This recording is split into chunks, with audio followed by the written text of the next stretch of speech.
트럼프가 기존의 100기가와트에서 400기가와트로 2050년까지 원전을 확대하라고 밝혔고요. 그 많은 원전을 다 누가 지을 거냐. 당연히 미국 입장에서는 중국의 원전을 지으라고 맡길 수는 없겠죠. 그래서 국내 이 원전의 밸류체인들이 수위를 받고 있는 겁니다. 왜냐하면 국내 원전은 가장 최근에 2009년에 딱 원전 짓기 시작한 아랍에미리트의 바라카 원전이 딱 완공이 됐습니다. 그래서 그 원전에 대한 실제 실전 경험, 그러니까 원전을 실제 지어서 품질과 레퍼런스까지 다 통과한 게 검증을 한 거죠. 바라카 원전으로. 그러면서 이제 체코 원전까지 받았죠. 그 연속성이 쭉 이어지면서 한국이 원전 관련돼서 주기기, 보조기기, 설계, 시공, 감리까지 다 완벽하게 풀체인으로 다 하는구나. 그래서 주목을 받은 거고요. BID 부채가 한 76조로 생각하고 있었는데 그거보다 훨씬 많다고 하더라고요. 150조가 될 수도 있고 200조가 될 수도 있다고 하는데 제 얘기가 아니고요. 중국 전기차 시장이 지금 가격 전쟁 때문에 엄청난 몸살을 겪고 있고 미국의 그 뱅크 오브 아메리카의 전문 자동차 분석가 존 머피라는 분이 수요 부족과 극심한 가격 인하 때문에 중국 정부의 자동차 현황은 매우 우려스럽다. 과잉 생산을 해소하기 위해서 대규모 구조조정, 망하고 파산하는 게 불가피하다고 밝혔어요. 아마 에코프로비엠은 올해 연간으로는 한 350억에서 한 550억 정도 흑자 전환 예상하지 않을까.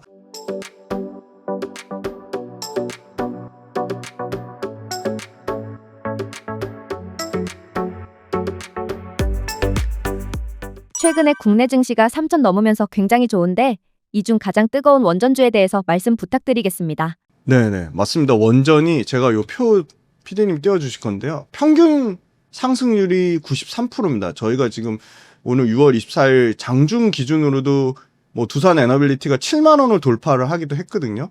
왜냐하면 두산 에너빌 같은 경우가 지금 25년도 1월 달부터 누적 상승률만 280%에 달할 정도로 어마어마한 상승을 나타내고 있고 두산 에너빌리티만 이렇게 많이 오른 건 아닙니다. 현대건설도 지금 200% 넘게 상승을 했고요. 요 DD라는 거는 최고점 대비 하락률인데요. 최고점 대비 하락률 자체가 보시면 한 자릿수입니다. 마이너스 4%대, 그리고 마이너스 4%대, BHI 같은 경우도 마이너스 5%대. 그러니까 전부 신고가 영역에 있다는 거고요. 현대건설도 200%, BHI도 뭐 183%, 가장 무거운 게 뭐 밑달에 있는 S&T 에너지 같은 경우도 65%. 지수보다는 지금 요거 제가 지수 갖고 왔는데 대단하지 않습니까? 지수가 지금 6월 24일 기준으로 지금 약 27% 정도 상승했어요. 코스피 지수가. 세계 전체 지수 중에 코스피 지수가 지금 1등을 기록을 하고 있습니다. 코스닥은 그거보다 조금 못 미치는 한 14%, 16% 정도 왔다 갔다 하고요. 그러니까 지수보다 평균값이 크다는 거는 원자력이 엄청나게 상승을 하고 있다는 거고요.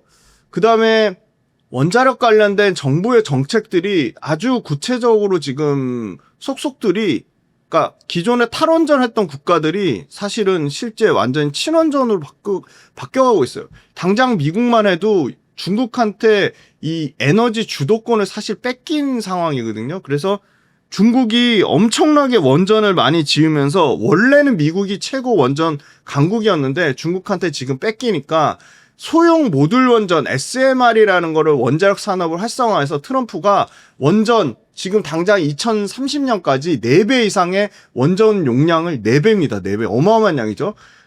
지금의 기존의 100기가와트에서 400기가와트로 2050년까지 원전을 확대하라고 밝혔고요. 그럼 그 많은 원전을 다 누가 지을 거냐.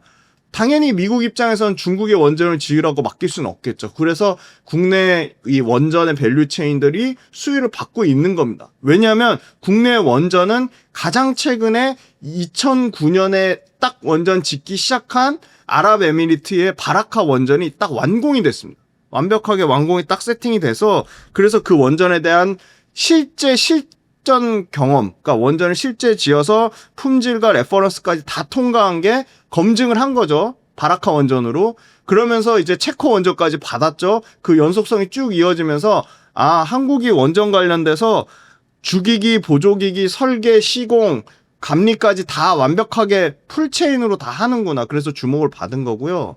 그 다음에 이제 기존의 원전을 안 하려고 했던, 탈원전했던 국가들이 원자력 발전 금지 40년 동안 했던 덴마크가 원전 재검토를 하고 있다는 거. 그러니까 재검토한다는 것 자체가 원전을 새로 시작하겠다는 거고요. 벨기에 마찬가지입니다. 벨기에는 원전을 지금 이미 원전 금지법 폐지를 의회를 통과시켰습니다. 독일은 재생에너지하고 원전을 동등하게 분리하는 거에 대한 반대 입장을 철회했습니다. 그러니까 이 말은 무슨 말이냐면 재생에너지만 키우고 원전을 키우지 않겠다는 거를 기존 입장을 바꿨다는 거예요. 재생에너지만큼 우리도 원전 다시 육성하겠다는 겁니다. 스웨덴은요, 50기가와트 규모의 신규 원전 건설을 다시 최종 승인했습니다. 예산에 대해서. 프랑스는 마크롱이 원전 확대하자 새로운 에너지 전략을 발표했고요. 지금 어마어마하게 원전이 가동 중에 있습니다. 실제로 체코가 지금 두코바니 요거 26조짜리 드디어 우리가 정말 말이 많았는데 두산 에너빌리티가 받았죠. 계약 체결했죠. 체코 두코바니가 끝이 아닙니다. 테물린이 있어요. 이것도 벌써 우리나라 팀코리아가 거의 추가 확정 얘기가 나올 정도로 이미 이거 똑같죠. 26조짜리입니다. 이거 어마어마한 큰 사이즈고요. 폴란드가 있습니다. 43조짜리. 카자흐스탄이 있고요. 그 다음에 사우디아라비아가 있고 슬로베니아, 베트남, 터키, 스웨덴, 그 다음에 네덜란드가 있어요. 근데 재미난 거는 요 국가들이 전부 탈원전 했던 국가들입니다. 그만큼 원전을 다시금 엄청나게 확대하는 중이다. 확대하기 이제 막 시작했다는 거고요. 자, 요거 보시면 SMR입니다. 미국이 SMR의 선두주자로 필두로 스타트를 끊었지만 사람들은 알려진 건 미국만 SMR로 하는 걸로 알려져 있는데 미국만 하는 게 아니에요. 어마어마하게 많은 나라들이 SMR을 지금 시도를 하고 있습니다. 자, 요 표 띄워주실 건데 잘 보실게. 캐나다, 영국, 프랑스, 중국, 러시아, 한국, 일본 모두 SMR을 추진하고 있다. 자, 여기 빠진 나라가요. 크로아티아가 있고요. 북유럽 국가들이 또 있습니다. 그만큼 원전이 대형 원전과 SMR이 투트랙으로 글로벌 전체 에너지 메가 트렌드를 일종의 주도하려고 하고 있다는 거고요. 원전이 왜 이렇게 주목받을까? 왜냐면 원자력이 결국은 전기가 부족한 거를 전력을 메꿔야 되는데 지금 AI 데이터 센터가 전력이 폭증하는데 우리나라는 인구가 줄고 있지만 너무 재미난 거는 전체 글로벌 인구가 늘고 있다는 겁니다. 그리고 도시화가 가속되고 있어요. 요 얘기는 아무도 하시는 분이 없더라고요. 도시화 가속되고 있는 게 뭔 말이냐. 당연히 시골보다 도시에 전기를 많이 쓰겠죠. 그만큼 도시에 여러 가지 발전 시설들이 있잖아요. 도시가 얼마나 인구가 많이 늘어나면요. 2015년만 해도 글로벌 도시 인구가 56%였는데 지금 2050년 되면 70%가 도시 인구로 된다는 겁니다. 그럼 도시 인구 때문에 전력 소비가 어마어마하게 늘어나는 건데 글로벌 도시가 전체 에너지 소비에서 이 에너지를 소비하는 퍼센테이지가 75%라는 거예요. 그러면 75%의 에너지가 늘어나면 그만큼 이산화탄소도 많이 감축해야 되는데 이산화탄소에 감축하는 거에 약 30% 이상을 전기가 담당한다는 거예요. 근데 재미난 건 원전이 뭐죠? 무탄소잖아요. 그러니까 원전은 전력 수급도 하면서 무탄소 에너지원으로 이산화탄소 감축에도 도움이 된다는 겁니다. 블룸버그 뉴 에너지 파이낸스에 따르면 가장 많은 전기화를 통해서 탄소를 감축시켰다고 했어요. 그러니까 에너지도 많이 수급을 하면서 기저전력으로도 쓰면서 탄소도 같이 감축해야 되는 거예요. 이 두 가지가 모두 충족하는 게 원전이라는 거고요. 재생에너지 많이 얘기하는데 여기 재미난 거 있어요. 재생에너지가 얼마나 편중돼 있고 에너지 전력 수급이 왔다 갔다 하냐. 기저전력으로 현실적으로 어렵다는 거예요. 기저전력이 못 된다. 시기도 쪼개야 되고 지역도 쪼개야 되고 너무 불편하다는 거예요. 여기 보시면 유럽의 북대서양 난류가 풍부한 지역, 편서풍이 풍부한 지역만 풍력이 잘 된다는 거예요. 모든 유럽의 지역이 전부 해안가에 있지 않죠. 모든 유럽의 지역이 다 바람이 잘 부는 게 아니죠. 모든 지역이 일조량이 우수하지 않죠. 자, 태양광 또 막 많이 얘기할래. 태양광 또 말씀드릴게요. 태양광은 칠레나 그리스, 스페인 아주 일부 국가만 일조량이 평균 일조량 이상으로 뛰어나다는 거예요. 그러니까 그만큼 이 전력 수급 자체가 너무 차이가 크다. 근데 신재생보다 발전량은 너무 안정적으로 뛰어난데 원전은 날씨나 지리적인 제약도 하나도 안 받아요. 그런데 탄소 중립도 가능해요. 왜냐면 무탄소 에너지니까. 그래서 이렇게 폭증하고 있는 거고요. SMR 얘기 또 많이 합니다. SMR이 굉장히 현실적이죠. 대형 원전보다 건설 비용이 3분의 1밖에 안 들어요. 그런데다가 짓는 시기도 3년 이하래요. 현장 조립 가능해요. 모듈 추가 가능해요. 그 다음에 담수 발전이나 수소 발전이나 정유 발전이나 선박에도 같이 쓸 수 있어요. 전체 시스템을 일체화한다는 거, 이거 굉장히 중요한 얘기인데요. 전체 시스템을 일체화한다는 건 굉장히 원전을 안전 설계를 통해서 통제가 가능하다는 겁니다. 그러니까 방사능 유출 가능성이 급격하게 떨어지죠. 안정성 올라가죠. 그다음 외부 개입 없이 일체화해서 안전 설계를 통해서 통합 시스템을 한다는 겁니다. 그래서 에너지를 전환 주도권을 중국에 뺏긴 서구 선진국들이 SMR을 통해서 상당히 강화하려고 하는 거고요. 다만 SMR 시간이 오래 걸려요. 왜냐면 아직 캐나다하고 아마 중국 정도가 일기를 실제 양산했기 때문에 야 그거 실제 양산 가능하겠어? 그런 여러 가지 얘기들이 나오는 것 같아요. 그러니까 조금 더 지켜봐야 될 것 같고, 두 번째는 SMR이든 뭐 대형 원전이든 실제 제작 기록이 너무 떨어진다, 유럽 업체들이. 그래서 아마 프랑스가 요번에 우리나라 체코 원전에서 프랑스가 우리나라한테 뺏긴 결정적인 이유가 실제 제작 기록에 대한 레퍼런스가 좀 딸려서 아마 치명적으로 뺏겼다고 보고 있고요. 아직은 SMR은 이제 막 개화 단계다. 시장을 선도하는 원자로의 형태까지도 아직 정해지지 않았어요. 그러니까 참여자 간의 우열도 가려지지 않은 상황이니까 미국하고 영국이 여기서 주도권을 뺏어서 선두권을 치고 나가려고 하는 겁니다.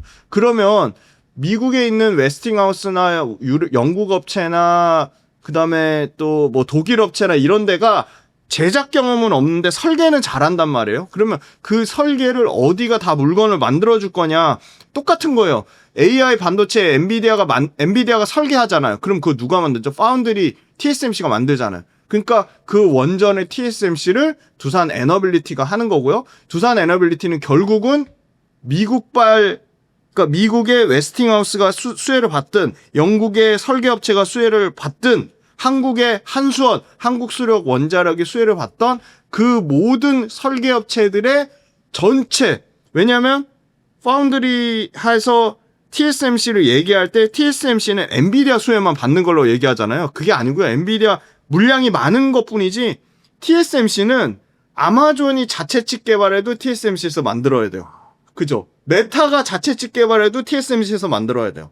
구글이 자체 칩 개발해도 TSMC가 만들어야 돼요. 똑같은 거예요. 원전을 우리나라 한수원, 한국수력 원자력이 만들어도 두산 에너빌리티. 그 다음에 미국의 웨스팅하우스가 만들어도 두산 에너빌리티. 영국의 설계업체가 만들어도 두산 에너빌리티 할 가능성이 매우 높다는 겁니다. 그리고 심지어 웨스팅하우스랑 두산 에너빌리티는 굉장히 끈끈한 관계를 갖고 있다. 왜 그러냐? 두산 에너빌리티가 이미 웨스팅하우스의 주 노형, 여기 보시면 APR1000 그 웨스팅하우스의 주 노형을 실제 어디죠? 두산 에너빌리티가 실제 제작한 이력이 다 레퍼런스를 웨스팅하우스 발 레퍼런스도 갖고 있다. 그래서 이렇게 두산 에너빌리티가 지금 폭증해서 받고 있는 거고, 실제 미국뿐만이 아니라 유럽에서도 중국이라든지 러시아는 로사스톰이라는 업체가 있어요.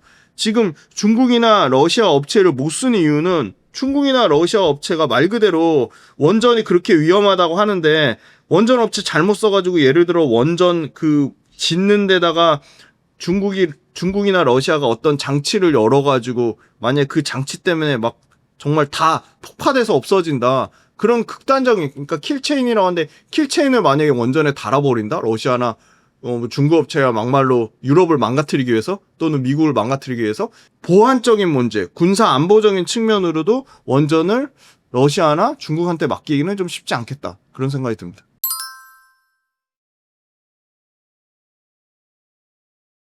원전주 중 대장주인 두산에너빌리티 어떻게 보시나요? 두산 에너빌리티는요, 수주로 증명을 하고 있습니다. 자, 두산 에너빌리티가 최근에 건설사들 이제 수주 현황 1분기 나오는데 거기서도 두산 에너빌리티가 1등을 했어요. 해외 수주 받은 물량.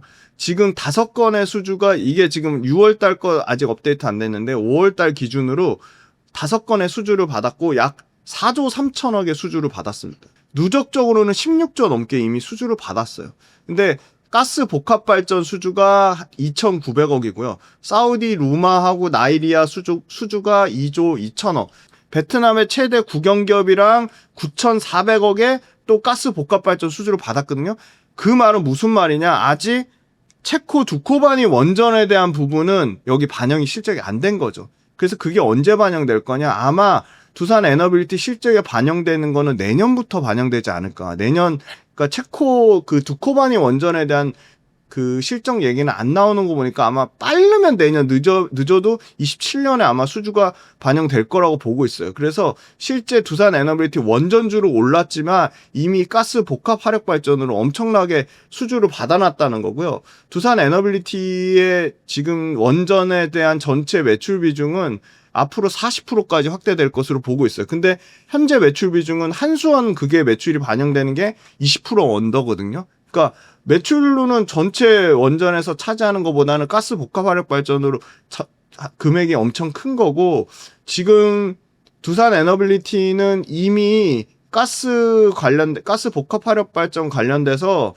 경쟁사가 많지가 않아요. G 버너바나 지멘스나 미쯔비시나 뭐 캐나다의 BWXT 정도가 있는데, 이런 회사들이 지금 수주 받는 물량이 대략 연에 뭐 10조 이렇게 받거든요. 10조에서 막 20조씩 받는데, 두산 에너빌리티가 연초에 지금 한 5조 정도 받았으니까 아직도 2배, 3배 이상의 수주 받을 여력이 있는 거죠. 왜냐면 뭘로 알 수 있냐면요. 두산 에너빌리티의 총 캐파로 알 수 있는데요. 두산 에너빌리티 올해 1분기 25년 1분기 기준으로 약 7기가와트의 캐파를 공급할 수 있습니다. 그 다음에 가스터빈 기준으로는 3040메가와트, 기가로 치면 0.3 기가와트라고 보시면 돼요. 그 다음에 대형 원전으로 치면 1기지만 소형 SMR 원전으로 치면 10기를 받을 수 있어요.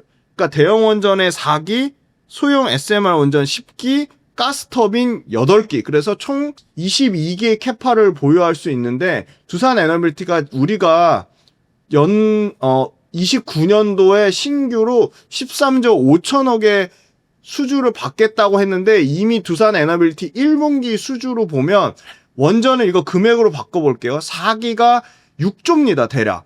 가스터빈 8기가 대략 2조입니다. SMR 10기가 대략 1조 2천억에서 1조 5천억이며, 이거 다 더하면 6조예요. 9조예요, 9조. 근데 신규 수주 가이던스가 13조 5천억이니까 1분기에만 이 두산 에너빌리티 캐파를 100% 다 채운다고 하면 9조를 수주받을 수 있는 거거든요. 그럼 29년도 물량이 13조 5천억인데 25년 1분기 물량으로 9조의 수주가 가능한 거니까 굉장히 빠른 거죠. 29년도에 얘네가 우리 13조 5천억 수주하겠다고 했는데 두산 에너빌리티의 캐파를 다 채운다. 다시 한번 말씀드릴게요. 두산 에너빌리티 캐파 1분기 기준으로 대형 원전 4기, SMR 10기, 가스터빈 8기입니다. 그걸 다 금액으로 환산했더니 실제 물량 기준은 9조라는 거예요. 9조.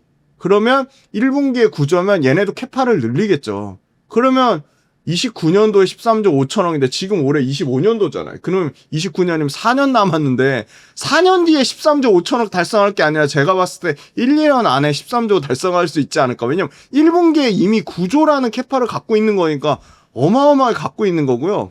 그 다음에 가스터빈 말씀드리면, 가스터빈 같은 경우는 G 버너바랑 지멘스랑 미쯔비시가 27년도 거까지 물량을 다 받아놨어요. 그러니까 28년도 거 받아야 되는데 당장 26년, 27년도에 물량이 필요한 가스터빈 업체들이 바로 미국입니다. 그래서 미국이 루이지애나, 그 다음에 캘리포니아, 그 다음에 텍사스 이런 데서 가스터빈 우리 조금 G 버너바나 미쯔비시나 지멘스가 아니어도 돼, 후발 업체여도 상관없어, 우리 가스터빈 계약할게, 그런 물량들에 대한 기대감을 지금 갖고 있다는 거고요. 그 다음에 가스터빈 관련돼서는 사실 두산 에너빌리티가 이미 한전 자회사에 6개의 가스터빈을 2026년도에 납품을 합니다. 그리고 미국에 본격적으로 하기 위해서 150메가와트짜리 지금 660기의 가스터빈 서비스 계약을 수주 목표로 지금 하고 있고요. 그래서 원전만 부각됐지만 이 가스터빈이 어마어마하게 큰 시장인 게 뭐냐면 2032년까지 350억 달러예요. 그리고 지금 미국에서 진행하는 스타게이트만, 지금 스타게이트 프로젝트에 들어가는, 텍사스에 들어가는 가스터빈 발전 프로젝트만 5억 달러거든요. 5억 달러의 천연가스 발전소를 추진하는데 거기 지멘스나 GE가 다 못 들어간다고. 이미 캐파가 걔는 다 차가지고. 근데 재미난 건 지멘스나 GE가 탑티어인데 얘네가 공급을 안 늘려요. 왜냐면 얘네가 공급 한번 늘렸다가 한번 그냥 엄청나게 힘들었거든요. 그러니까 공급 늘린 것만큼 수요가 못 따라와가지고 GE 버너바나 지멘스나 미쯔비시 마찬가지입니다. 공급에 늘렸다가 굉장히 힘든 불황을 겪었어요. 그래서 그 뒤는 공급을 안 늘려요. 그래서 GE 버너바나 지멘스나 미쯔비시가 공급을 안 늘린다는 얘기는 가스터빈이 수요 공급이 굉장히 타이트하다. 그래서 그 타이트한 가스터빈 쪽의 공급을 두산 에너빌리티가 지금 치고 들어가고 있다. 가스터빈이 왜 잘 될 수밖에 없냐? 원자력은 시간이 너무 오래 걸리니까 신재생은 전력 수급이 너무 불안정하고 그래서 복합 화력 발전 대비 업그레이드 버전인 가스터빈을 복합 화력보다는 발전효율이 60%나 높고 전력에 대한 안정성도 높고 재생에너지 간헐적인 부분, 재생에너지 왔다 갔다 하는 것까지도 커버칠 수 있는 경제성까지 확보했기 때문에 미국의 데이터 센터나 빅테크들이 이렇게 당장 미국에서 가장 중요한 스타게이트 프로젝트라 뭐죠? 스타게이트 프로젝트? AI 프로젝트. 이 AI 프로젝트의 전력 수급을 가스 발전소로 하겠다는 겁니다. 근데 그 가스 발전소에 당연히 가스터빈이 있어야 되는 거예요. 필수 핵심 기자재입니다. 그래서 가스터빈 관련된 모멘텀을 갖고 있다고 말씀드리고 당장 두산 에너빌리티의 가스터빈 수주 목표로만 매출 1조를 보고 있다.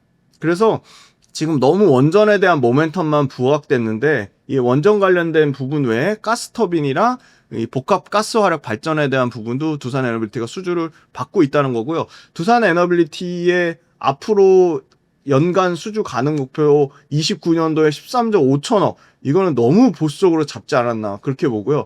에너빌리티도 사실은 굉장히 마진이 박한데 작년에 3%대 마진이었거든요. 올해 거의 2배 이상 늘어납니다. 5.6%니까 3%에서 5.6%는 거의 2배 이상 늘어나고요. 27년에는 연에 한 8에서 한 거의 한 10%, 두 자릿수 마진까지 나올 거라 보는데 왜 이렇게 마진이 올라가냐? 당연히 25년도보다는 26년도보다는 27년도에 원자력의 비중이 훨씬 더 많이 들어가서 그렇습니다. 그러면 원자력이 그러면 가스 복합화력 발전보다 더 마진이 좋냐? 마진이 좋으니까 원자력 비중이 커지면 전체 이 두산 에너빌리티의 마진이 증가한다. 네, 그렇게 말씀드리겠습니다.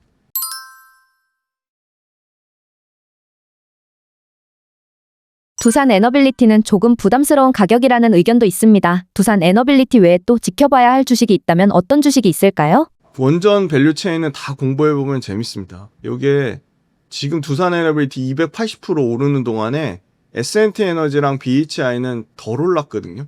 그러니까 두산 에너빌리티보다 덜 올랐다는 얘기예요. 안 올랐다는 얘기가 전혀 아닙니다. BHI가 182% 올랐고 S&T 에너지가 65% 올랐는데 요 S&T 에너지 좀 볼 필요가 있다. S&T 에너지가 초대형 보일러를 만드는 회사입니다. 공랭식 열 교환기라고 하거든요. 자, S&T 에너지도 왜 잘 될 수밖에 없냐. LNG를 지금 미국이 엄청나게 뿌리려고 하고 있습니다. 아시아에도 뿌리고 유럽에도 뿌리고 중동에도 뿌리려고 하고 있습니다. LNG의 무역량이 2030년 기준으로 600만 톤이에요. 2배 늘어나는 거. 불과 작년으로 치면 300만 톤이니까 600만 톤 2배 늘어나는 건데 그럼 연평균 거의 20%씩 LNG 시장이 성장한다는 건데 S&T 에너지가 미국과 카타르 중동에서 꽉 잡고 있어요. 이 공랭식 열교환기를. 그래서 이미 올해 1분기 기준으로 수주 잔고가 9,240억으로 2배 늘어났어요. 이 회사가 원래 9천억대 수주를 받던 회사가 아닙니다. 작년에 얼마 수주 받았냐? 4,700억대. 2배 딱 올랐습니다. 그죠? 그 전에 얼마 받았냐? 4,100억대. 갑자기 드라마틱하게 확 늘어나죠. 그 전에 얼마 받았냐? 3,100억대. 그러니까 2,000억대, 3,000억대, 4,000억대 수주 받던 회사가 갑자기 9,240억의 수주를 받습니다. 2배 늘어납니다. 미국에 없었어요. 미국의 벡텔에너지라고 미국의 탑 EPC 업체한테 765억의 수주를 받습니다. 그래서 1분기 매출과 영업이익 모두 일회성 없이 매출과 영업이익 모두 컨센서스를 초과했습니다. 프로젝트 단가가 올라가고 있어요. 어디 비싸게 받냐? 미국 향을 비싸게 받고 있습니다. 텍사스의 프로젝트 물량이 작년에 마무리되면서 이제는 신규 북미 LNG 프로젝트가 당장 2분기부터 미국 LNG 프로젝트가 시작되기 시작합니다. 그러면 연에 이 공랭식 열교환기 받을 수 있는 물량이 1,500억씩 증가하고 있습니다. 이미 작년 말 수주 잔고가 8,200억인데 올해 1분기를 봤더니 벌써 1억이 넘었습니다. 그리고 평균 수주 인식 연도가 약 1년 6개월이라고 감안하면 아직도 역대 최대 매출치 실적 갱신이 계속 예상된다는 거예요. 근데 북미 중심의 LNG 프로젝트는 아직 시작 단계입니다. 그러니까 북미 LNG 프로젝트가 이미 다 어마어마하게 많이 지어놓고 끝난 게 아니고 막 짓고 있는 과정 중에 있는 겁니다. LNG 프로젝트를 어마어마하게 짓고 있죠. 그 다음에 중동 꽉 잡고 있다고 했잖아요. 중동 LNG 생산량의 증가분 대부분은 카타르지만 안타까운 거는 카타르는 해수 냉각 방식을 써서 공랭식을 안 써요. 그래서 북미보다 S&T 에너지 입장에서는 기여도가 낮은데 중요한 건 카타르가 그렇다 뿐이지 카타르 옆에 주변국들 아랍에미리트, 사우디아라비아, 쿠웨이트, 오만, 이라크 어마어마하게 많은 나라가 지금 이 LNG를 생산하고 있거든요. 그래서 그 LNG가 얼마나 늘어나냐 그것도 제가 수치를 가져왔습니다. 아랍에미리트가 요 단위는 좀 알아두세요. 6MT에서 15MT로 2.5배 증가고요. 사우디는 0MT에서 6MT로 본격적으로 개발 확대 국면이 있습니다. 그래서 사우디랑 아랍에미리트 이거 공랭식 열교환기 누가 가져갈 거냐. 여기도 재밌어요. 가스터빈이랑 비슷해요. 공급을 엄청 안 늘려요. 대표적으로 S&T 에너지의 경쟁사가 허드슨이라는 미국 업체가 있는데요. 또 유럽 업체도 있죠. 얘네가 한번 불황을 맞고 나니까 공급을 안 늘려요. 한번 박살이 한번 났거든요. 공급 늘렸다가 그냥 매출이 그냥 어마어마하게 꺾이는 걸 겪고 나서는 안 늘려요. 그럼 공랭식 열교환기가 어떻게 시장이 커지냐. 불과 작년만 해도 28억 달러 시장이었어요. 2030년까지 80억 달러로 성장합니다. 약 3배 가까이 성장합니다. 그런데 그 근간에는 미국이 엄청나게 LNG 프로젝트를 수출 터미널 LNG 프로젝트를 확장하고 있는데 가장 대표적으로 루이지애나가 있고요. 커먼웰스가 있고 드리프트 우드가 있고 텍사스가 있고 리오 그란데가 있습니다. 전부 이거 다 올해 스타트 끄는 LNG 프로젝트들이에요. 중장기적으로 LNG 수출 계획이 미국이 LNG 가스 액화시켜가지고 아시아로 쫙 뿌리려고 하는 게 어마어마하다. 그 다음에 이미 LNG 관련돼서 중동과 사우디, 아랍에미리트, 카타르만 해수 냉각 방식을 써서 조금 힘들다고 했는데 그렇다고 카타르가 전부 해수 냉각만 쓰는 것도 아니에요. 공랭식과 해수 냉각, 순행식을 두 개를 섞었어요. 근데 순행식이 더 많다 뿐입니다. 근데 이 S&T 에너지가 잘한 게 뭐냐면 세계 최대 석유화학 회사 있죠. 사우디 아람코라고 있죠. 아람코하고 아랍에미리트는 아부다비 국영 석유회사가 있어요. ADNOC라고. 요 두 개 탑티어, 세계 탑티어 국영 석유화학 회사가 그중에 특히 아람코가 HRSG, 페어레스 보일러의 메인 벤더로 아람코가 2025년 이거 어떻게 읽어야 되는지 모르겠는데 IKTBA 2025 포럼에서 S&T 에너지를 우리 HRSG 메인 벤더로 지정을 했어요. 요런 회사도 있어요. 경쟁사입니다. 차트 인더스트리즈 상장된 회사인데 S&T 에너지만 신고가가 아니고요. 차트 인더스트리즈도 신고가입니다. 그래서 AI 데이터 센터가 엄청나게 전력의 병목 현상을 만들었고 야 원전 좋아. 원전 많이 지을 건데 너무 오래 걸리잖아. 그래서 LNG를 미친 듯이 하겠다는 겁니다. 그런데 이미 HRSG 메인 벤더로 지정받은 아람코 때문에 S&T 에너지가 이 공랭식 열교환기에 완전 세계 탑티어급으로 올라간 거예요. 그래서 미국도 LNG 막 지을 건데 그럼 LNG에 에어쿨러 필요하니까 어디 거 쓸까 해서 백텔이 올해 1분기 때 미국 LNG EPC 1등 업체예요. 그래서 에어쿨러 어디 줄까 해서 S&T 에너지 준 겁니다. 근데 LNG 이 에어쿨러가 왜 그렇게 필요하냐 개념을 알아두시면 좋을 것 같은데 LNG는 말 그대로 프로판을 혼합한 냉매가스를 이용해서 말 그대로 응축시킨 거예요. 그러니까 냉각하는 기기예요. 왜냐면 천연가스를 액화시키려면 마이너스 162도의 극좋은 상태를 유지해야 되는데 뭘로 냉각하냐? 이 에어쿨러가 특정 온도로 이 프로판 냉매 가스를 162도, 영하 162도로 온도를 유지시키는 겁니다. 그래서 이 S&T 에너지의 이 에어쿨러랑 페어레스 보일러가 엄청나게 주목을 받는 거고요. 이 페어레스 보일러랑 에어쿨러 모두 사실은 대량 생산이 어렵습니다. 그러니까 좋은 장비 써가지고 장비로 이걸 만드는 게 아니고요. 다 사람이, 저도 에센트 에너지에 있었거든요. 다 이 노동 집약적인 산업이에요. 그러니까 대량 양산이 불가능해요. 숙련된 인력이 기술 높은 난이도를 가지고 굉장한 기술 진입 장벽이 있습니다. 그래서 사실은 이 열교환기 산업은 노동 집약적인 산업이기 때문에 인건비가 비싸도 또 당연히 안 되겠죠. 그 어마어마한 인건비 비용을 어떻게 유럽이나 미국 업체가 감당할 거며. 그래서 상당히 중동발 LNG가 터지는 거, 미국발 LNG가 터지는 거, 그 다음에 원전에도 이 페어레스 보일러 HRSG가 들어갑니다. 그래서 원전 수혜주로 엮였는데 상대적으로는 너무 소외됐다. 에센트 에너지가 많이 올랐는데 60%나 올랐는데 아까 두산 에너빌리티 대장이 막 280% 올랐죠. 여기 280%. BHI 두 번째 부대장이 183% 올랐죠. 그거에 비하면 에센트 에너지가 65% 올랐으니까 상대적으로 소외됐다. 그래서 같은 원전주로 충분히 관심 가져볼 만하고, 안타까운 거는 이거보다 시가총액이 작은 우리 기술 같은 것도 156% 올랐어요. 그러니까 철저하게 이 에센트 에너지가 좀 소외됐다고 보고요. 현대건설이 최근 주춤했는데 203% 올랐거든요. 근데 현대건설은 지금 이재명 정부가 주식도 굉장히 붐업하고 있지만 부동산 붐업할 것 같거든요. 역대 민주당 정부에서 항상 부동산이 좋았습니다. 그래서 그 현대건설이 DH라는 하이 브랜드를 지금 하고 있거든요. 다 지금 삼성도 뭐 있죠. 그 뭐 대림산업 DLENC도 있죠. GS건설도 있죠. 다 하이 브랜드라는데 그 현대건설 그 하이 브랜드 DH가 지금 서초 제일 거기 심지어 언덕에 있어요. 서초 방배동. 그거에 지금 뭐 벌써 이제 내년이면 이제 입주를 한다고 하고, AI 데이터 센터를 또 현대건설이 짓습니다. GS건설하고 두 군데만 딱 지어. AI 데이터 센터. 정부에서 또 수주를 또 받았어요, 현대건설이. 그래서 아마 이 건설주가 조금 괜찮을 것 같아요. 그래가지고 현대건설이 원전에 대한 모멘텀도 받으면서 이 건설주 붐하고 양쪽으로 결합돼서 대장주처럼 움직이고 있고, 실제 두산 에너빌리티하고 요 수익률 격차가 좀 더 줄어들지 않을까 보고 있고, 또 재미난 거는 이 건설주는 금리 인하 수혜죠, 당연히. 금리는 앞으로 지금 하는 계속 금리 내리고 있죠. 미국 금리도 아마 올해 하반기에 그래도 2번은 내린다고 하니까 금리 인하되면 금리 될수록 은행은 사실 대출 더 풀 거예요. 그죠? 아마 집 더 사라고 아마 대출 금리를 더 인하시켜가지고 대출을 더 많이 일으키게 하면 아마 부동산도 한 번 더 온기가 불지 않을까, 그런 기대감이 있고요.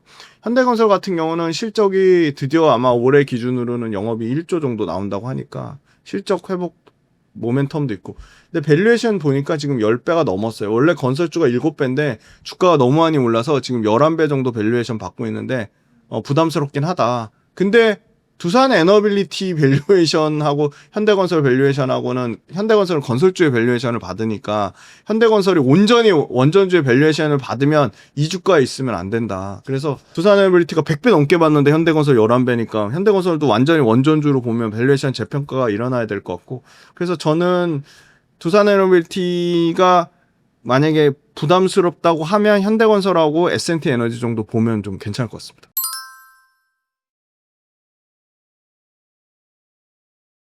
삼성도 그렇고 대세 상승장에 올 거라고 많은 전문가분들이 전망하는데요. 현 시점에서 떨어질 때 사면 좋을까요? 지금 담는 게 좋을까요? 제일 중요하고 좋은 질문인데요. 근데 참 안타까운 건 항상 사람들이 기다리는 조정은 오지 않는다거든요. 그래서 저는 보통 원전주가 가면 1등주 말고 2등주, 3등주, 4등주를 찾는데 그럼에도 불구하고 2등주, 3등주를 찾는 것보단 1등주에 매매를 하는 전략이 맞다. 그러니까 두산 에너빌리티가 대장이면 두산 에너빌리티를 하는 게 맞지. 뭐 예를 들어 아까 여기서 S&T 에너지가, 저는 이제 두산 에너빌리티 말고 다른 종목을 물어보셔서 S&T 에너지를 가져왔지만 실질적으로 S&T 에너지나 BHI도 두산 에너빌리티가 꺾이면 같이 꺾이거든요. 그게 분명히 있습니다. 그래서 두산 에너빌리티의 주가가 BHI나 S&T 에너지나 현대건설한테도 너무 중요하고요. 그렇기 때문에 저는 항상 시장을 기다리는 조정을 주지 않는다, 생각보다. 그래서 발을 담그는 게 일단 중요한데, 그렇다고 지금 친고가 영역에서 발 담그기는 좀 부담스러운데, 그러면 그걸 보시면 좋을 것 같아요. 한 달 동안의 평균선, 이동평균선이라고 하거든요. 한 달 동안의 이동평균선, 3개월 동안의 이동평균선, 60일 동안의 이동평균선. 그 평균 가격대에 오는지 아니면 그 평균 가격을 이탈하는지 그 가격대를 잘 적어 놓으시고 두산 에너빌리티 20일 이동평균선이 얼마지?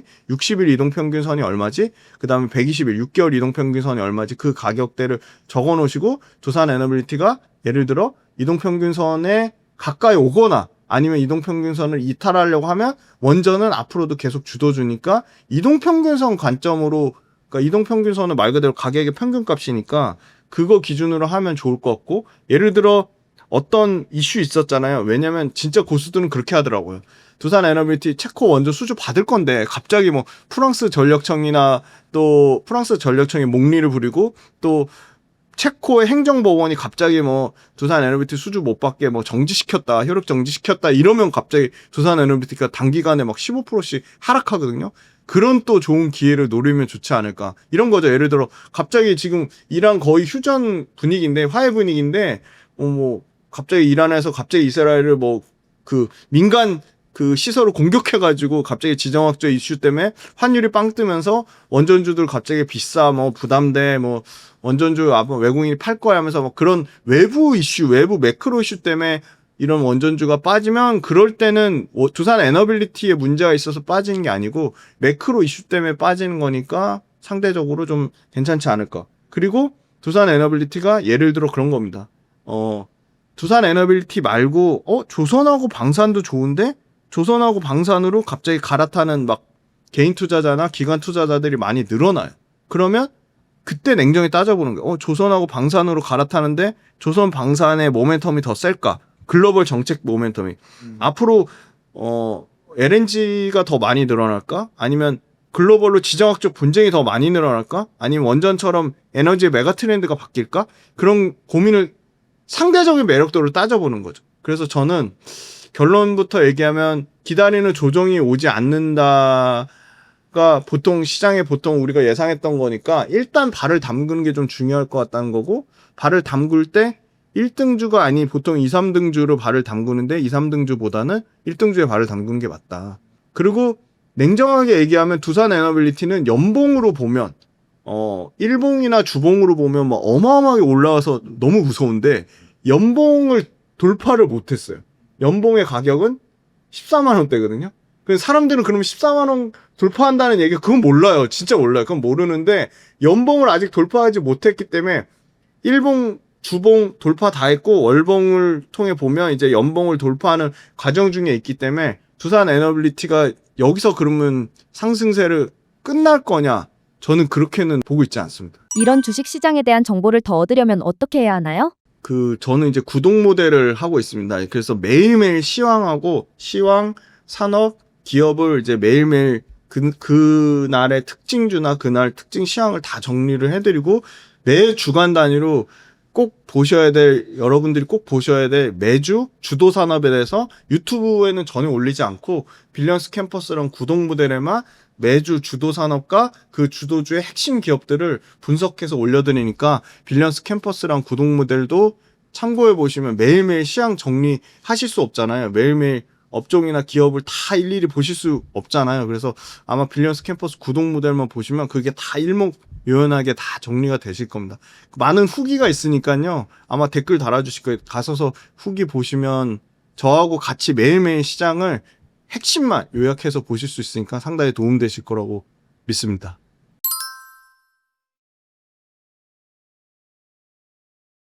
최근 2차 전지 업종 상황은 어떤가요? 네, 2차 전지 이거 제가 표로 가져왔는데 상당히 아직 부진하죠. 그러니까 철저하게 외국인이든 기관이든 좀 소외가 되는 것 같아요. 수급에 소외가 있는 것 같고요. 오늘 그래도 저희가 이거 찍는 중에 뭐 에코프로 머티리얼즈 뭐 11% 급등 나오고 에코프로 BM도 뭐 8%대 올라가고 오늘 조금 회복이 되는 것 같은데 이게 좀 연속성이 이어지면 좋겠는데 그게 조금 안타깝고 수익률 현황 제가 갖고 왔는데 평균 수익률이 마이너스 8%입니다. 연초 1월달 대비해서.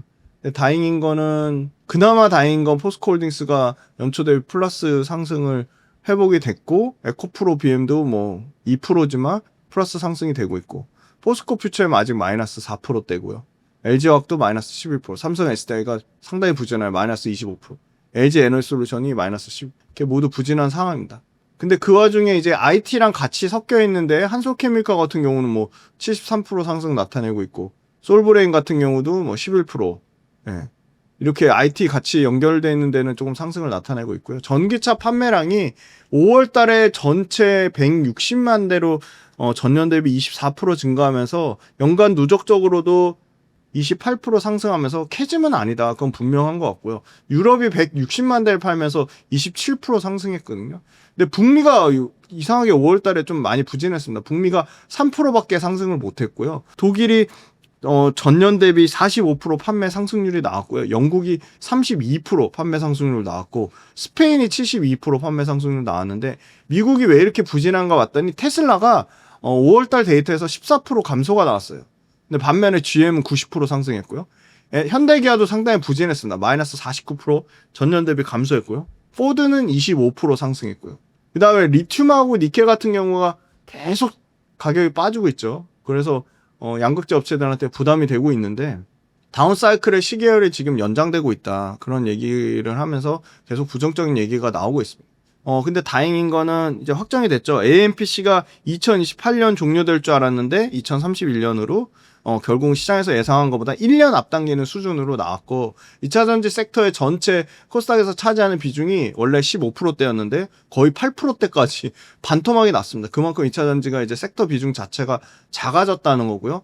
제일 중요한 거는 이제 사실은 트럼프하고 지금 캘리포니아 법원하고 싸우고 있는 휘발유차 폐지를 하는 법안을 의무화했는데 그걸 폐지시키겠다는 거거든요. 그러니까 그 말은 무슨 말이냐? 그러면 전기차가 역성장을 날 수 있다는 얘기거든요. 그래서 그게 굉장히 중요할 거고, 그게 7월 달에 아마 발표를 할 것 같은데, 아마 워낙 전기차랑 배터리에 대한 투자가 워낙 많이 이루어졌고, 그게 다 공화당의 표밭이거든요. 미국은 중간 선거도 있고, 그래서 쉽지 않다. 계속 그 얘기가 사실 크게 전기차의 성장을 막는 굉장히 좀 걱정되는 요인 중에 하나긴 분명합니다.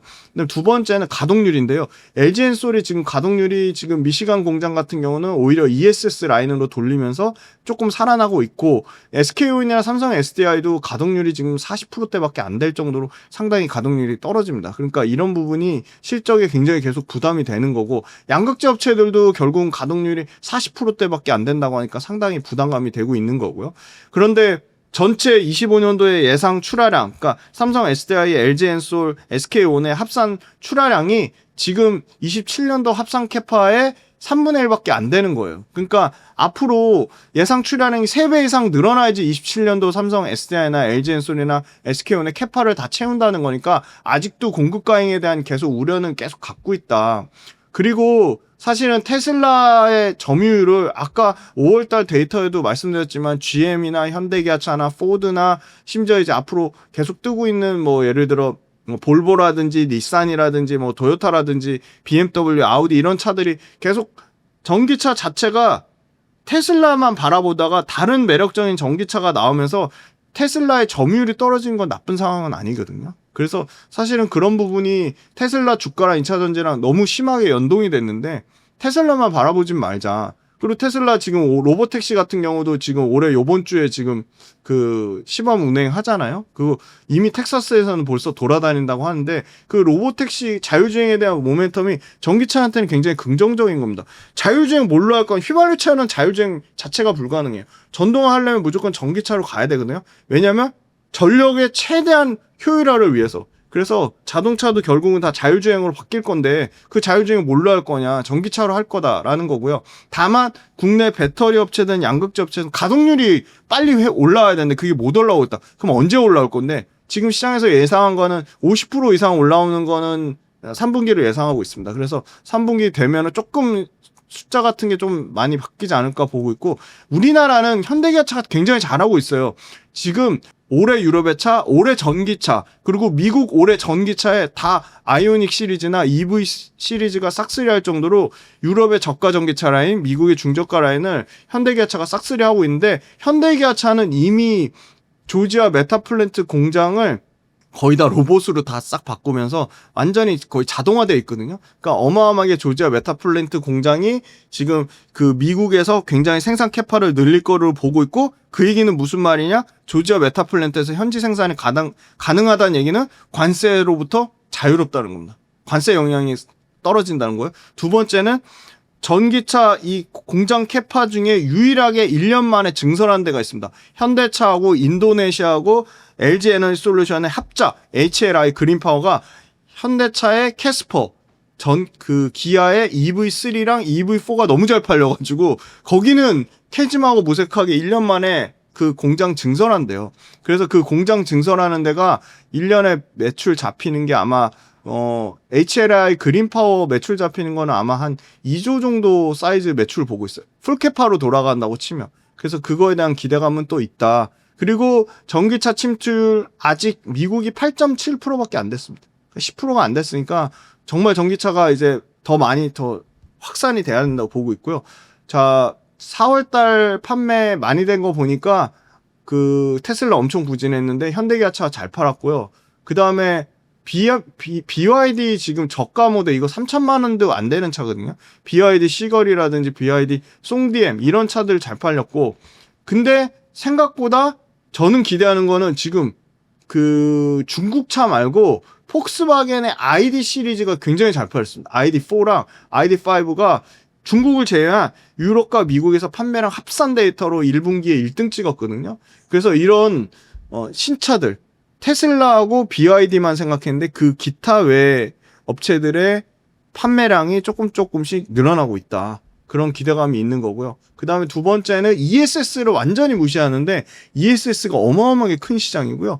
전체 전기차 시장이 850조에서 1000조 시장이라고 하면 ESS가 350조에서 한 400조 시장입니다. 근데 ESS가 85% 정도가 다 중국이 완전 중국이 아도를 쳤거든요.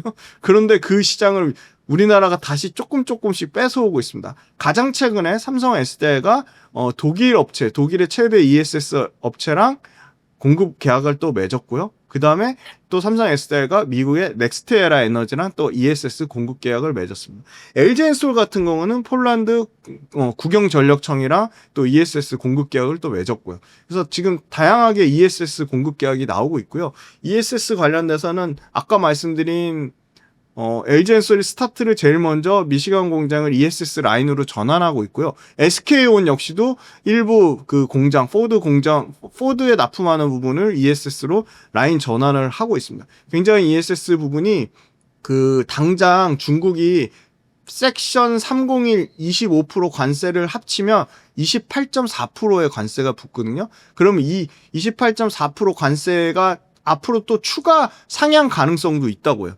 그러면 이 어마어마한 관세를 맞을 경우에는 중국이 ESS가 가격이 쌌는데 심지어 3원계 ESS 배터리의 가격과 LFP ESS 배터리의 가격이 거의 비슷한 정도 수준까지 맞춰집니다. 그래서 그 얘기는 무슨 말이냐면 우리는 이제 전기차가 만약에 조금 부진하다고 하면 ESS로 상당히 많이 벌크업을 해야 된다. 그렇게 보고 있고요.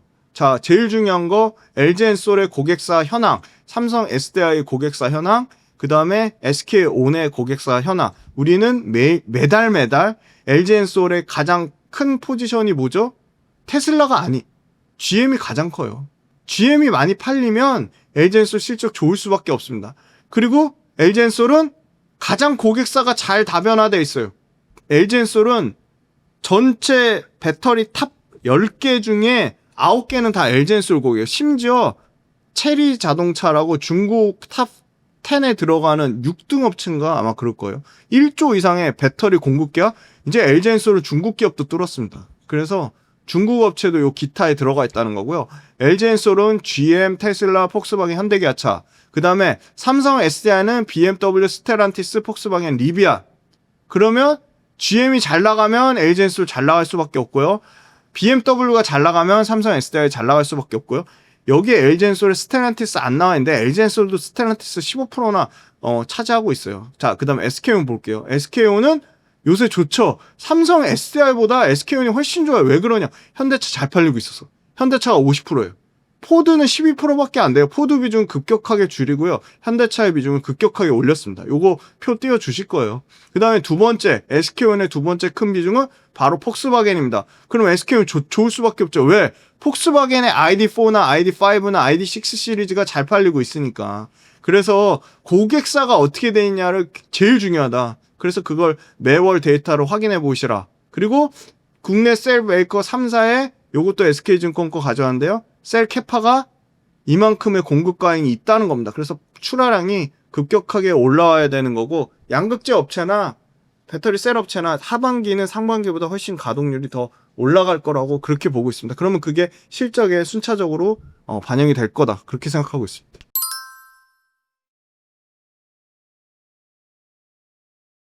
BYD가 빚이 엄청나게 늘어서 중국 전기차가 무너진다는 뉴스가 있습니다. 어떤 상황인 건가요? 네, 이거 너무 중요한 이슈인데요. 그렇게 생각보다 안 밝혀졌는데, 제가 초반에 파악한 거는 BYD 그 부채가 한 76조로 생각하고 있었는데, 그거보다 훨씬 많다고 하더라고요.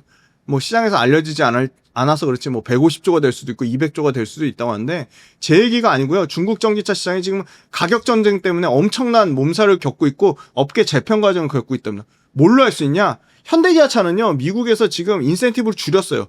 자동차 더 많이 팔기 위해서 인센티브 주잖아요. 그거 안 준다고요. 그러니까 인센티브를 꺾고 있는데, 지금 BYD 같은 경우는요, 지금 인센티브를 몇 프로 주냐면요, 38% 줍니다. 차를 더 많이 팔기 위해서 38% 인센 주고 나면 남는 게 있을까요?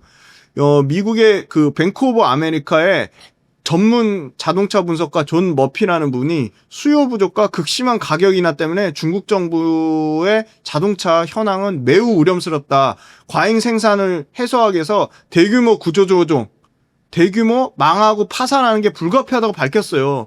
자, 중국 자기네들 자국 소셜미디어에 뭐라고 했냐면, 지금 자동차 안 산다. 왜? 다음 주 지나면 더 싸질지도 모르는데 왜 자동차 지금 왜 사? 할인 더 할 것 같은데? 자동차 업체들한테요, 중국에서 국영회의에서 이랬대요. 비상식적인 할인 경쟁 당장 중단해라. 중국 토종업체들 다 죽게 생겼다. 공격적인 할인 정책 멈춰라. 이렇게 얘기가 나왔고요. 중국 자동차 업체들, 우리나라 뭐 2차 전지 업체들, 우리나라 그 다음에 양극재 업체들 뭐 가동률 떨어진다고 얘기하잖아요. 마찬가지 얘네도 중국 자동차 산업 업체의 평균 가동률이 45%랍니다. 얘네도 50%가 안 돼요. BYD의 공격적인 덤핑이요, 모든 중국 자동차 업체들을 다 망가뜨리고 있다. 뭐라고 얘기하냐면요, 대리점 관리, 그 다음에 덤핑 판매, 부품 공급업체 쥐어짜기가 BYD의 아주 심각한 문제라고 이루어지고 있고요. 이미 작년에만 16개의 전기차 브랜드가 시장에서 퇴출됐다고 합니다. 그리고 지금 신규로 13개의 브랜드가 진입하자마자 브랜드 구조조정이 나오게 생겼다. 중국이 러시아에 엄청 잘 팔았는데 지금 러시아에서도 중국 차 잘 안 산다고 합니다. 동남아시아, BYD가 잘하는 데가 왜 자꾸 BYD가 막 유럽에서 엄청 막 폭증할 것처럼 하는데, BYD의 전략적 요충지의 1등은 중국이고요. 2등은 동남아시아의 베트남이나 말레이시아나 싱가포르입니다. 그리고 3등이 유럽이에요. 그것도 유럽만 단독 3등이 아니라 브라질도 BYD가 많이 팔려고 하고 있거든요. 그래서 이런 부분이 좀 고려가 돼야 된다. BYD의 순부채는 1분기 기준으로 뭐 5조 6천억이라고 얘기했는데, 실제 얘기하는 거는 뭐 75조에서 100조 정도 얘기하고 있고요.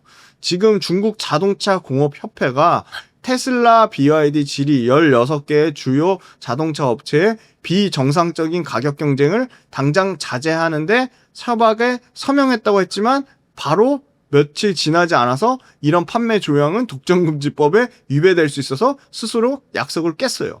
그럼 여기를 그럼 누가 수혜를 받을 거냐? 당연히 저는 현대기아차로 보고 있습니다. 현대기아차의 유럽 현지명은요, 잉스터인데요. 바로 캐스퍼 일렉트릭을 말하는데, BYD 물량은 현대기아차의 캐스퍼 EV가 엄청나게 뺐을 거라고 보는 게, BYD 만약에 이제 부채 문제 터지고 가동률 떨어지고 안 팔리기 시작하면요, 중국 정부가 보조금 중단하잖아요. 얘네 그럼 회사 문 닫을 수도 있어요. 그래서 지금 유럽에서 지금 이미 현대기아차는 체코하고 튀르키예 생산 공장을 늘린다고 합니다. 오히려. 그래서 약 33만 대, 체코 공장에서 33만 대, 유럽 튀르키예, 터키 공장에서 25만 대. 그래서 여기서 인스터를 엄청나게 판다고 하고요. 인스터 자체 가격이 싸요. 3천만 원대거든요. 그러니까 가격 경쟁력이 있는 거죠. 그래서 1월 달부터 4월 달까지 현대차가 누적 2만 3,000대를 팔았는데요. 그중에 잉스터가 전체의 30%를 차지했고요. 이번에 현대차가 아이오닉 시리즈가 유럽의 아이오닉 9부터 아이오닉 6까지 3분기, 4분기에 총 3개의 전기차 신차가 쏟아져 나옵니다. 그래서 현대차는 유럽에서 올해 14만 대 이상으로 판매 목표치를 2배 이상 올려서 유럽의 점유율 브랜드를 20%대까지 확산한다고 해요. 현대차 프리미엄 있잖아요. 제네시스. GV60, GV70, GV80 모두 유럽 자동차 시장에서 진출해가지고 프랑스, 이태리, 스페인, 네덜란드, 영국, 스위스, 독일까지 모두 지금 이 제네시스 브랜드가 유럽 시장 내에서 이제 하이 퀄리티 쪽, 하이 브랜드 쪽에서도 차별화된 디자인이나 이런 성능으로 증명할 것으로 보고 있습니다.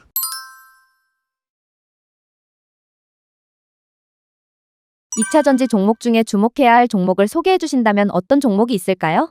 일단은 에코프로 BM을 가장 관심이 많으시니까 에코프로 BM 최신 상황 일단 업데이트 해드리면, 에코프로 BM은 추천 아닙니다. 절대 종목 추천 아닙니다. 이거 자극적인 썸네일만 보고 제발 악성 댓글 달면 이 채널에 나오기가 힘들어집니다. 그러니까 제발 댓글 좀 양해 좀 부탁드릴게요. 그 종목 추천이 아닙니다. 그 에코프로비엠 왜 업데이트 해드리냐면, 에코프로비엠이 지금 헝가리 공장이 너무너무 중요할 것 같아요.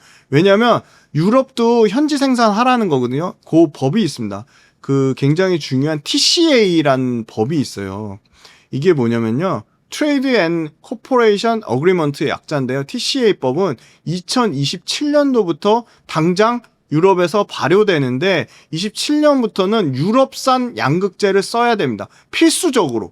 양극재가 제일 중요하니까 유럽산 양극재를 써야 되는데, 그러면 중국산 양극재 안 쓰겠죠. 왜? 중국은요, 중국에서 만들어서 유럽에 그냥 수출하는 거예요. 중국의 양극재가 유럽에 공장이 있습니까? 없어요. 그러니까 이 굉장히 TCA법, 트레이드 앤 코퍼레이션 어그리먼트, 이 법이 굉장히 중요하고요. 두 번째는 이 TCA법이 배터리 셀 기준 역내 가치 비율이 65% 이상으로 유럽 내에서 생산하는 거예요. 만약에 이거 충족 못하면 차량가의 10%를 관세를 부과됩니다. TCA법은 27년도부터 발족되기 때문에 당장 유럽산 양극재가 필수인데, 아마 헝가리의 이 에코프로비엠 공장이 굉장히 중요한 역할을 할 것 같아요. 그래서 드디어 54,000톤이거든요. 54,000톤의 에코프로비엠의 헝가리 공장이 드디어 27년도인데 당연히 26년 내년 1분기부터 가동 들어갑니다. 그래서 유럽 2차 전지 현지화 배터리, 그 다음에 핵심 원자재법 CRMA 요거 관련돼서도 당연히 에코프로비엠이 수혜를 받을 것 같고요. 이 얘기가 왜 중요하냐면요, CATL 역시도 지금 에코프로비엠 양극재를 쓰겠다는 얘기가 계속 시장에서 나오고 있습니다. 굉장히 중요하고, 에코프로비엠 입장에서도 헝가리의 포지셔닝이 전체 판매 비중으로 헝가리 공장에서 하는 게 지금 65%까지 올라올 것으로 예상을 하고 있어요. 지금 에코프로비엠 전체 매출에서 유럽이 차지하는 비중이 65%거든요. 상당히 중요합니다. 그리고 양극재 수출 가격을 이제 톤당 3,500만 원 수준까지 다운을 시켜서 계산을 하면 심플해요. 양극재 판매 가격 곱하기 판매량이니까 양극재 수출 가격 3,500만 원에 판매 가격 9만 톤 이렇게 계산하면 판매량 자체는 그래도 전년 대비 이 가격을 엄청나게 다운시켰지만 그래도 30% 이상 증가를 예상하고, 가동률조차도 에코프로비엠은 50% 이상까지 가동률이 회복될 것 같아요. 왜냐하면 지금 포드라든지 닛산이라든지 신모델이 출시가 되고요. SK온 비중이 큰데 에코프로비엠이 SK온 북미 공장 출하량이 좀 회복이 될 것 같아요.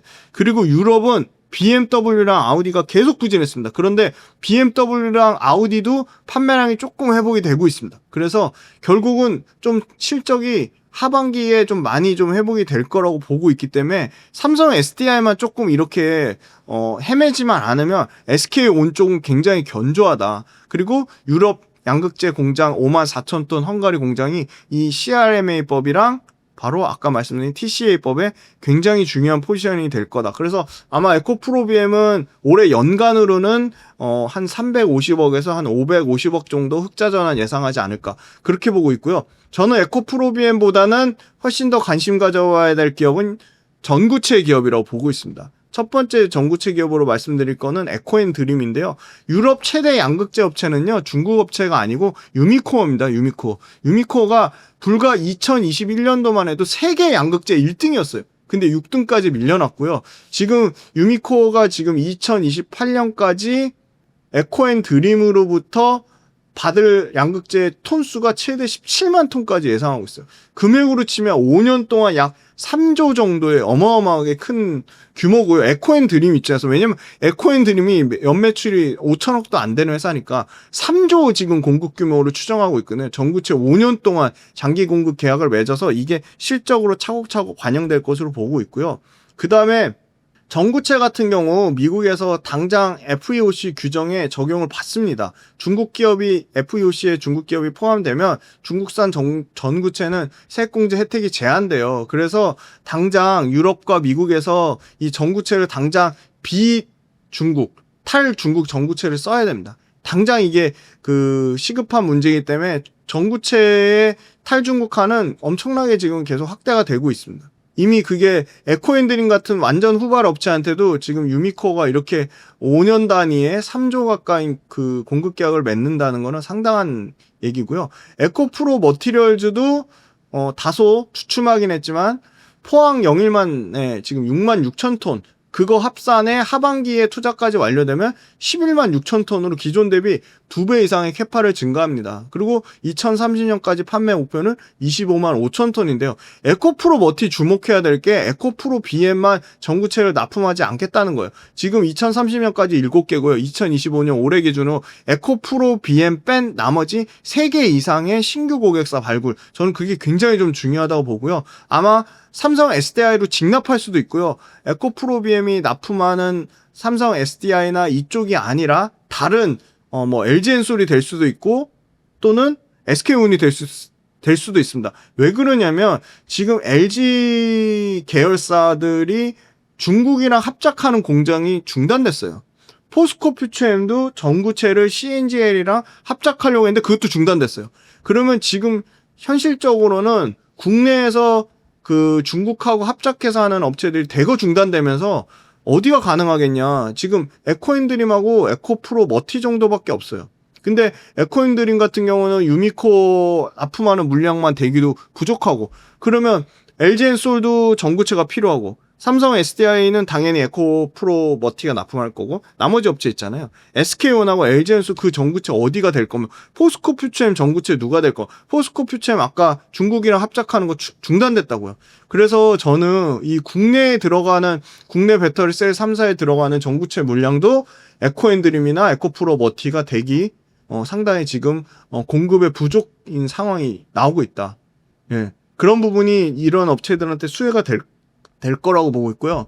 유미코어가 요거 수치로 보면 알 수 있어요. 앞으로 미드텀 중간 하이엔드급 말고 중간급 양극재 생산 능력을 올해 32기가와트예요. 요 수치 기억해 두세요. 근데 당장 내년에 72기가와트로 늘린대요. 2배 늘린대요. 2028년에는 133기가와트로 현재 기준의 4배까지 늘린다고 하니까 연평균 61%씩 성장하는 거예요. 왜냐하면 유미코어 잘 될 수밖에 없죠. 유럽 양극재 업체 싹쓸이 하는데 중국한테 양극재 뺏겼는데 이런 물량 TCA 법안 때문에 앞으로 유럽에서 현지 생산해. 그러면 중국 양극재 업체나 중국 전구체 업체가 언제 가서 유럽에 공장 짓고 세팅해서 그거 수율 맞추고 합니까? 현실적으로 불가능하다. 그래서 아마 유미코어는 당장 계속 에코앤드림 전구체 쓰거나 에코프로 머티 전구체 쓸 가능성이 높고요. 아마 그래서 지금 전구체 업체는 계속 쇼티지고 새만금에 유미코어만 해도 어마어마하게 전구체 생산량을 당장 올해 3만 5천 톤에서 26년에 6만 톤, 27년에 7만 톤, 2030년에 10만 5천 톤으로 5년간 3배 이상의 캐파를 확대한다고 합니다. 그래서 올해 예상되는 거 매출 얘네가 7천억 정도 잡아놨더라고요. 5천억에서 7천억 정도 잡아놨고 2030년에는 2조까지 한다고 하니까 전구체는 중요한 건 양극재랑 다르게 공급 과잉이 아니다. 그게 좀 핵심 키포인트라고 말씀드릴 수 있을 것 같습니다. 원통형 배터리하고 이제 각형 사실 공급을 맺으면서 각형 같은 경우는 GM하고 LG엔솔의 이제 각형 LMR 배터리를 공급을 맺었거든요. 그러면 LMR 그 양극재를 누가 공급할 거냐? 그 포스코 퓨처엠이 공급할 가능성이 높고요. 아마 포스코 퓨처엠이 거의 공급 확정인 걸로 알고 있고, 그 다음에 원통용 배터리는 46파의 원통용 배터리 들어가는데, 결국은 에너지 밀도를 올리기 위해서 양극재를 더 많이 넣으려면 그 양극재 더 넣는 공간에 음극재를 덜 넣어야 되거든요. 근데 음극재가 당장 중국산 흑연 음극재를 안 쓰려면 포스코 퓨처엠의 캐파가 따라와줘야 되는데, 포스코 퓨처엠의 캐파가 그렇게 급격하게 안 늘고 있어요.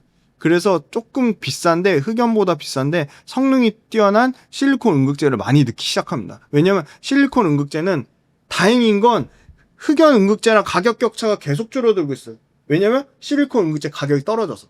그래서 아마 대주전자재료 예상에 따르면 2027년까지 현재 음극재, 실리콘 음극재 가격이 원래 시장은 2030년에 현재 가격이 절반 떨어질 거로 봤는데, 대주전자재료 자체 공정 혁신하고 생산 원가 절감해가지고 27년 기준으로 지금 실리콘 음극재 원가를 절반 이상 떨어뜨린다고 했으니까, 앞으로 실리콘 음극재는 충전 성능이 너무 중요하기 때문에 계속 늘어날 걸로 보고 있고, 실리콘 음극재도 약간 전구체랑 비슷한 게 뭐냐면, 어떤 점이 비슷하냐면요, 중국이랑 합작하거나 대기업들끼리 합작해서 하려고 했는데 그게 많이 중단돼 있어요. 그러니까 공급할 수 있는 업체가 뭐 한솔케미칼, 대주전자재료, 포스코 퓨처엠 일부 요렇게밖에 없어요. 경쟁사가 별로 없어요. 그래서 여기도 완성차도 많이 들어가는데, 완성차에 들어가는 비중이 1%만 섞을 줄 알았는데 3%, 올해 5%까지 늘어나는데요. 내년에 7%까지 늘린대요. 생산 비중 자체가 늘어나요. 그리고 실리콘 음극재 가격은 계속 싸져요. 그러니까 가격도 싸지면서 공급이 늘어나면서, 공급할 수 있는 업체는 중국의 BTR, 샹샹, 일본의 시네츠화 요게 있는데, 요게 글로벌 업체인데 시네츠화는 공급을 안 늘리고, 그리고 심지어 파나소닉이 시네츠화한테 야 우리 테슬라 물량 많이 돼야 되니까 시네츠화 공급 늘려줘야 되는데, 야 우리 공급 못 늘려, 안 돼, 힘들어. 그렇게 돼가지고 시네츠화가 굉장히 보수적으로 얘기했고, 중국이 BTR이라는 업체 거를 파나소닉 일제 썼죠. 근데 야 BTR 거 쓰면 우리 보조금 못 받아, BTR 안 돼, 대주전자재료 바꿔. 그래서 테슬라 물량 들어가는 파나소닉을 대주전자재료가 받고 있거든요. 그러니까 대주전자재료는 기존에 없던 고객들이 막 생기고 있는 거죠. 그 다음에 대주전자재료가 납품하는 SK 배터리가 지금 현대기아차가 잘 팔리면서 거기도 지금 판매 적용 차종이 좀 늘어나고 있거든요. 그래서 현재 밝힌 거는 7종에서 11종 정도로 차종이 늘어난다고 하니까 그만큼 많이 들어가면 매출은 커지겠죠. 그리고 실리콘 음극재는 앞으로 엄청나게 저는 상용화 될 거라고 보는 이유가, 왜냐면 지금 아직도 전체 음극재 시장의 1%인가? 1에서 3% 정도밖에 안 되니까 이거를 모든 흑연 음극재를 대체는 못 하겠죠. 근데 1에서 3%면 이게 최소한 15에서 20%까지는 이게 커지지 않을까, 그렇게 보고 있습니다.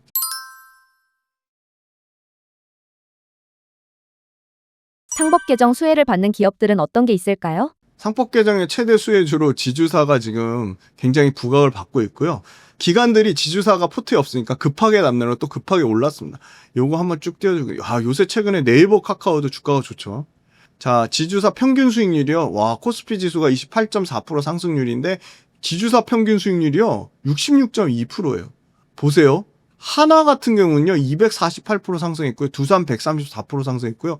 SK 48%. 최근에 카카오도 지주사입니다. 78% 올랐고요. LS가 93% 올랐고요. HD 현대 50%. 그리고 밑단에 뭐 효성 50%, CJ 62% 이렇게 올랐습니다. 네, 어마어마하게 지주사가 올랐고요. 지주사가 왜 중요하냐? 지주사 같은 경우는 일반 주주하고 대주주가 이익이 일치하지 않는 겁니다. 이해 상충 문제 때문에 대주주 이익만 우선시하고 일반 주주 이익을 중요하게 생각 안 하는 거예요. 그게 너무 심각한 게, 시가총액 자산 규모 5조 이상이 실제 그 체제 주주의 지분율은 3.5%에 불과한데, 의사결정권을 실질적으로 행사하는 비율은 60%가 넘는 거예요. 아니 지분은 3.5%나 들고 있으면서 60%를 지배하고 있으니까 의사결정을 현실적으로 상당히 말이 안 되는 거고, 두 번째는 자회사를 중복 상장시키면서 이 자산가치 할인을 받습니다. 자회사 중복 상장 때문에. 그래서 지주사가 항상 싸요. 그러면 자회사 배당을 많이 줘가지고 그 배당을 지주사가 수령해야 되는데 배당을 그렇게 안 늘리니까 정부에서 강하게 야 주주 하나 늘려, 배당 많이 줘, 자사주 많이 들고 있는 거 없애. 지금 롯데지주 같은 경우는요 이거 그냥 쓸데없이 지금 자사주를 32%나 들고 있거든요. 자사주만 그냥 없애도 그냥 주가가 그냥 40% 그냥 올라가야 정상인 거예요. 그래서 방금 말씀드린 자사주 들고 있는 거 뭐 너무 많이 들고 있는 자사주들, 자회사 배당 많이 안 줘, 자회사 가치 투명하지 않아, 일반 주주랑 지배주주랑 이익관계가 불일치해, 시장이랑 소통도 안 해, 지주사랑 자회사랑 내부 거래 많이 해, 내부 거래 축소해, 불필요하게 막 지배구조 너무 복잡해, 순환 출자 해소해, 이런 것들이 다 그냥 우리나라 지주사들의 그런 저평가 요인이면서, 지주사들이 주가가 올라가면 또 오너가들 2세, 3세가 세금 많이 내야 되는 거, 세금 때문에 또 주식 올라가는 걸 또 좋아하지 않아요. 그러니까 완전히 일반 주주랑 지배주주랑 일치하지 않는 거야. 그래서 정부가 강하게 야, 상법 개정안 할 거야. 자사주 강제 소각시켜. 지배구조 개편해. 코리아 디스카운트 해소해. 야, 그러려면 뭘 해야 돼? 여러 가지 나왔죠. 자, 당장 물적 분할할 때 모회사 주주 보호해야 돼. 그래서 물적 분할 시 합병할 때 공정가액으로 해. 이게 나왔고요. 물적 분할 모회사 주주보호 국회 발의해서 지금 법안 논의 진행 중에 있어요. 상법 개정해. 그리고 경영권 프리미엄 공유해. 그리고 전자주총 의무화해. 감사원 분리 선출해. 독립이사 선임해. 이런 게 다 기본적으로 해야 될 것들인데 안 하고 있었던 거예요.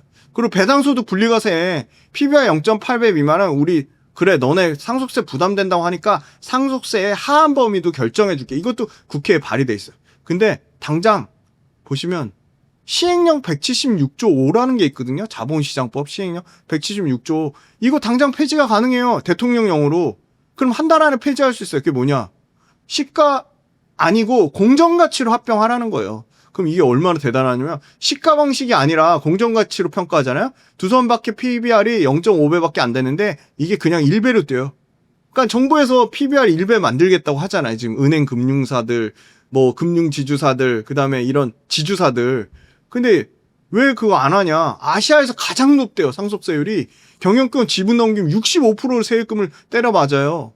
그러니까 경영권 승계 안 된 회사들은 이거 65% 세금 못 내겠다는 거예요. 말도 안 되게 비싸잖아요. 그러니까 기업들이 소액주주한테만 그냥 피해 입는 거예요. 주가 계속 떨어뜨려요. 세금 덜 내라고. 전체 금액이 적으면 세금 조금 내니까. 근데 이게 진짜 웃긴 게 뭐냐면요. 여기 제가 써놨는데 상장기업 밸류 회복시켜가지고요. 시가총액 확대시키잖아요. 그러면 상속세 과표 구간 자체가 늘어나요.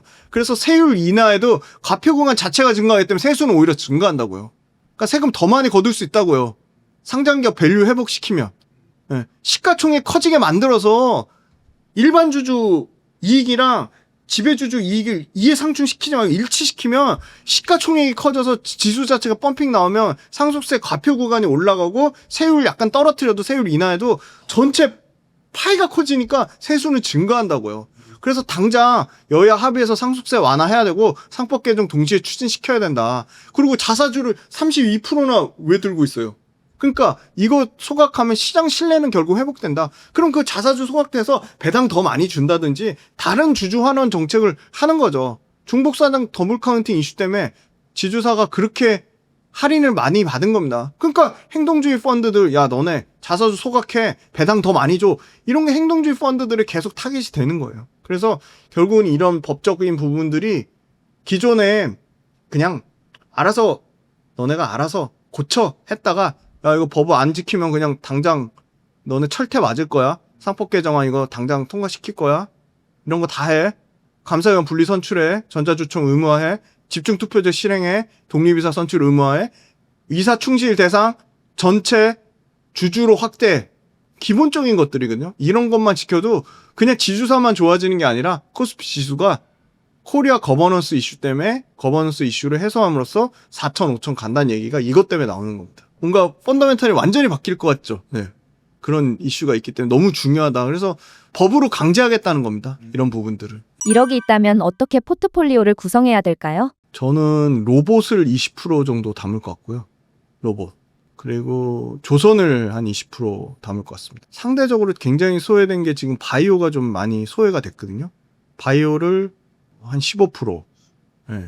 그러면 지금 55%죠. 그리고 저는 지주사도 좀 담을 필요가 있다. 지주사를 한 15%.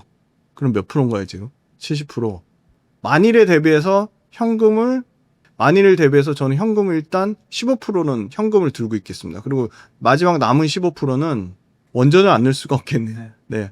원전을 15% 이렇게 하면 딱 될 것 같습니다. 시청자분들께 마지막 한 말씀 부탁드립니다. 미장으로 넘어갔던 분들이 이제 다시 국장으로 돌아오면서 그 국장 돌아오는 게 지능순이다라고 할 정도로 국장이 좋은데 참 안타깝죠. 그래서 개인은 열심히 팔고 있어요. 개인 파는 거를 외국인이 받아가고 있고. 그런데 환율이 이렇게 갑자기 1,300원대에서 막 1,400원 중후반으로 치솟을까? 그러긴 좀 쉽지 않을 것 같고요. 우리나라 정부는 지금 약 30조의 돈을 더 푼다고 합니다. 그리고 국내 증시가 펀더멘탈이 반도체만 있는 게 아니라 바이오도 있고요.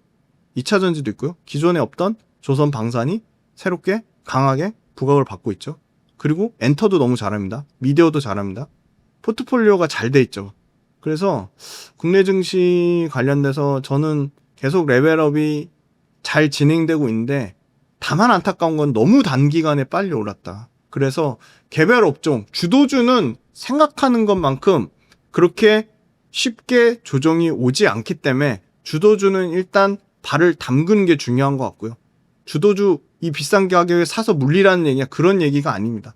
일단 실전 투자를 하시는 게 중요하다는 걸 말씀드리는 거고요. 내가 타이밍을 잘 볼 수 있다면 기다리셔도 됩니다. 근데 그 타이밍을 보는 게 쉽지 않으니까 일단 소외되지 않으려면 포모를 일으키지 않으려면 주도주는 일단 발 담그는 게 맞는 것 같고 주도주가 아닌데 이슈화되면서 올라가려고 하는 업종들이 있습니다. 대표적으로 상법개정 지주사가 있고요.